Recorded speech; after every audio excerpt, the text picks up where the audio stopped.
حضرت مغیرہ بن شعبہ رضی اللہ تعالیٰ عنہ سے روایت ہے کہ نبی صلی اللہ علیہ وآلہ وسلم ہر فرض نماز کے بعد یہ پڑھا کرتے تھے: اللہ کے سوا کوئی معبود برحق نہیں، وہ یکتا ہے، اس کا کوئی شریک نہیں، اسی کے لیے بادشاہت اور اسی کے لیے حمد ہے، اور وہ ہر چیز پر قادر ہے۔ اے اللہ، جو تو عطا کرنا چاہے اسے کوئی روک نہیں سکتا، اور جو تو روک لے اسے کوئی عطا نہیں کر سکتا، اور دولت مند کو اس کی دولت تیرے عذاب سے نہیں بچا سکتی۔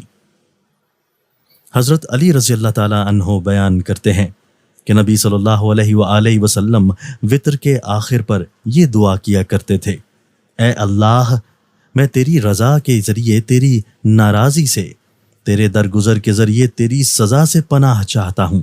میں تجھ سے تیری پناہ چاہتا ہوں، جیسے تو نے اپنی ذات کی ثنا فرمائی ہے، ویسے میں کوشش کے باوجود تیری ثنا بیان نہیں کر سکتا۔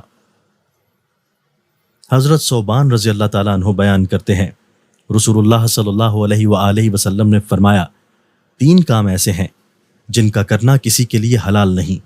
کوئی شخص جو مقتدیوں کو چھوڑ کر صرف اپنی ذات کے لیے دعا کرتا ہو، وہ ان کی امامت نہ کرائے، اگر وہ ایسے کرے گا تو وہ ان کرے گا۔